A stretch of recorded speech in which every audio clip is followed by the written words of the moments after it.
নমস্কার, আমি মিলি সরকার Bengali urban kitchen থেকে বলছি। আমার ইউটিউব ফ্যামিলির সকল দর্শক বন্ধুরা কাছে দূরে যেখানে যে আছেন সবাইকে অনেক অনেক প্রীতি ও শুভেচ্ছা জানিয়ে শুরু করছি আজকে আমার রেসিপি। আজকে আমি বানাচ্ছি ফুলকপির পকোড়া। এখন শীতের সময় বাজারে প্রচুর ফুলকপি এসেছে, সেটা দিয়ে আমরা অনেকেই অনেক কিছু তৈরি করে থাকি। সন্ধ্যার সময় চায়ের সাথে খাওয়ার জন্য স্ন্যাক্স হিসাবে এই ফুলকপির পকোড়া ভীষণই ভালো লাগে, আর এটা ভাত ডালের সঙ্গেও খাওয়া যেতে পারে। আসুন দেখে নেওয়া যাক কিভাবে আমি খুব সহজেই ঘরে তৈরি করেছি এই ফুলকপির পকোড়া। ফুলকপির পকোড়া তৈরি করার জন্য প্রথমে আমি একটা ফুলকপি নিয়ে নিয়েছি এখানে। এটা খুব বেশি বড় না, মিডিয়াম সাইজের একটা ফুলকপি। প্রথমে আমি এই ফুলকপিটাকে কেটে নেব। আমি আজকে যেরকম করে ফুলকপি কেটে নিচ্ছি, আপনি চাইলে এই সাইজ করে ফুলকপি কেটে নিতে পারেন, অথবা আপনার যেরকম পছন্দ আরও ছোট বা আরও বড় করেও আপনি কেটে নিতে পারেন। আমি মিডিয়াম করে ফুলকপিটাকে প্রথমে এরকম কেটে নিচ্ছি। আজকে আমার বানানো এই ফুলকপির পকোড়া রেসিপিটা আশা করি আপনি স্কিপ না করে সম্পূর্ণ দেখবেন। দেখে যদি ভালো লাগে তাহলে অবশ্যই লাইক করবেন, শেয়ার করবেন আর বেল আইকনটা প্রেস করবেন, তাহলে নতুন কোনো ভিডিও আপলোড হলে আপনি তার নোটিফিকেশনটা পেয়ে যাবেন। পুরো ফুলকপিটাকেই আমি এইভাবে করে প্রথমে কেটে নেব। ফুলকপিগুলো কেটে নেবার পর খুব ভালো করে জল দিয়ে এটাকে প্রথমে ধুয়ে নেব। সবটা ফুলকপি কাটা হয়ে গেছে, জল দিয়ে ধুয়ে নিয়েছি। এবার কড়াইতে দিয়ে দিচ্ছি। ফুলকপির টুকরোগুলো কড়াইতে দেওয়ার পর দিয়ে দেবো সামান্য একটু নুন, হলুদ আর জল।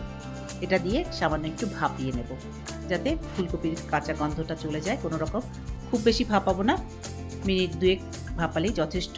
তারপরে আমি এটাকে নামিয়ে নেব। নামিয়ে ঠান্ডা করে তারপরে এটাকে পকোড়া বানাবো। দিয়ে দিলাম একটু নুন, তারপরে দিয়ে দিচ্ছি সামান্য একটু হলুদ গুঁড়ো। তারপর কিছুটা জল দিয়ে দেবো, একটুখানি ফুটিয়ে জাস্ট ফুটে উঠলেই নামিয়ে দেবো।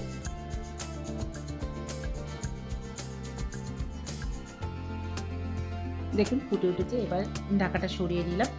এবার জলটা ফেলে দিয়ে এটাকে নিয়ে নেব পকোড়ার জন্য।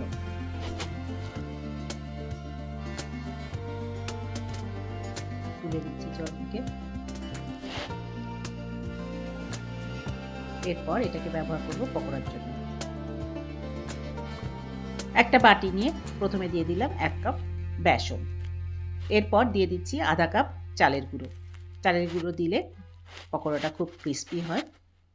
তারপর দিয়ে দিলাম আধা চামচ নুন। এরপর দিয়ে দেবো সামান্য একটু হলুদ গুঁড়ো, আর দিয়ে দিচ্ছি আধা চামচ লঙ্কা গুঁড়ো, আর তার সাথে দিয়ে দিচ্ছি আধা চামচ আজওয়াইন। হাতে এইভাবে ক্রাশ করে নিয়ে সেটা দিয়ে দিলাম। শুকনো সব একসাথে করে মিশিয়ে নিচ্ছি। এরপর দিয়ে দেবো জল। জল অল্প অল্প করে দেবো, একবারে দেব না।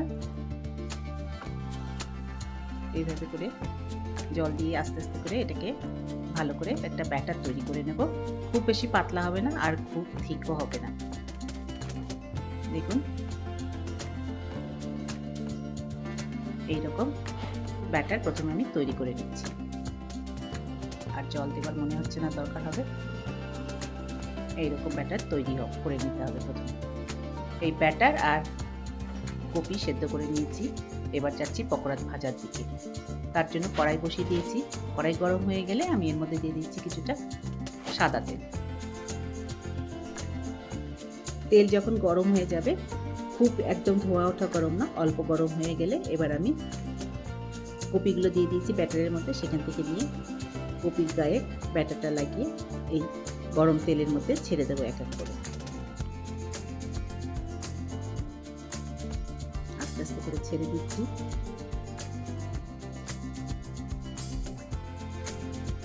এই কড়াইতে তেল যেরকম আছে সেই হিসাবে কপিগুলো দিতে হবে, খুব বেশি দিতে হবে না, যাতে তেলের মধ্যে কপিগুলো থাকে সেই হিসেব করে একটু দিতে হবে। আর দেওয়ার দরকার নেই।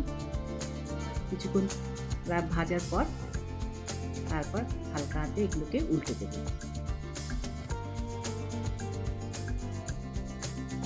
আঁচটা কিন্তু এখানে কম করে রাখা আছে।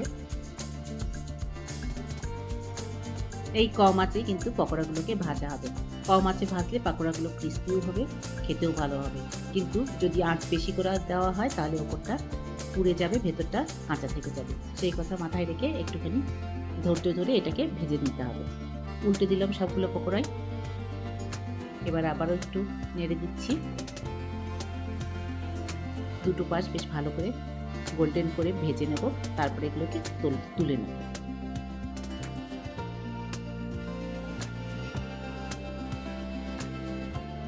আবার একটু উল্টে দিচ্ছি সবগুলো।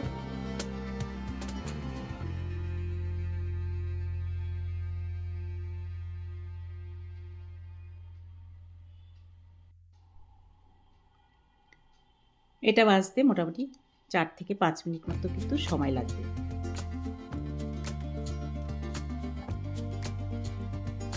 দুটো পাশে মনে হচ্ছে বেশ ভালোভাবে ভাজা হয়ে গেছে।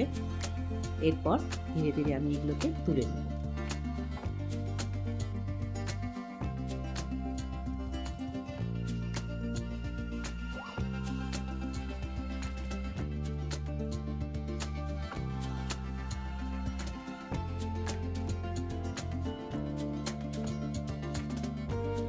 এবার তুলে নিচ্ছি।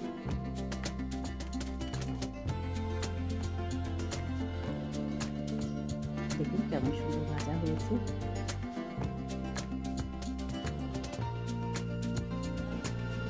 প্রথম ব্যাচের পকোড়া এইভাবে করে তুলে নেবার পর আঁচটা কিন্তু কম করে রাখা আছে, তেলও গরমই আছে। এবার সেকেন্ড ব্যাচের জন্য আবারও কিছু পকোড়া আমি এই গরম তেলের মধ্যে দিয়ে দেবো। প্রথম ব্যাচ পকোড়া দেখুন কেমন সুন্দর তৈরি হয়েছে। এরপর আবারও প্রথমবারের মতো দিয়ে দিচ্ছি।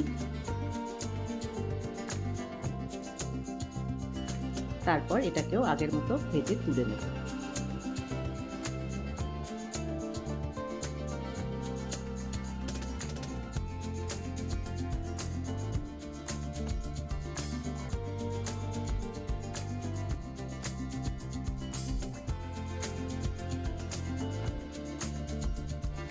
এই পকোড়াগুলোকেও আমি আগের মতো করে ভেজে তুলে নেব, আর বাকি যে কপি আছে সেগুলোকে এইভাবে করে পকোড়া বানিয়ে নেব। এগুলোকে উল্টে দিচ্ছি। এরপর এগুলোকে দুটো পাশ বেশ ভালো করে ভাজা হলে তুলে নেব। দেখুন ভাজা হয়ে গেছে।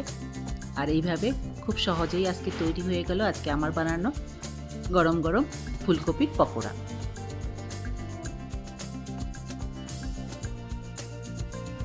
এইরকম টেস্টি ফুলকপির পকোড়া যে কোনো দিন সন্ধ্যার চায়ের সঙ্গে তৈরি করতে পারেন, আর এটা গেস্ট এলেও তাড়াতাড়ি বানিয়ে সার্ভ করতে পারেন। আর এটা ছোট বড় সবাই খেতে কিন্তু খুব পছন্দ করবে। আজকে আমার বানানো এই ফুলকপির পকোড়া রেসিপিটা আশা করি আপনাদের পছন্দ হয়েছে। যদি পছন্দ হয়ে থাকে তাহলে অবশ্যই লাইক করবেন, শেয়ার করবেন আর সাবস্ক্রাইব করে আমার পাশে থাকবেন। আবার দেখা হবে নেক্সট ভিডিওতে অন্য কোনো রেসিপি নিয়ে। ভালো থাকবেন। Thank you.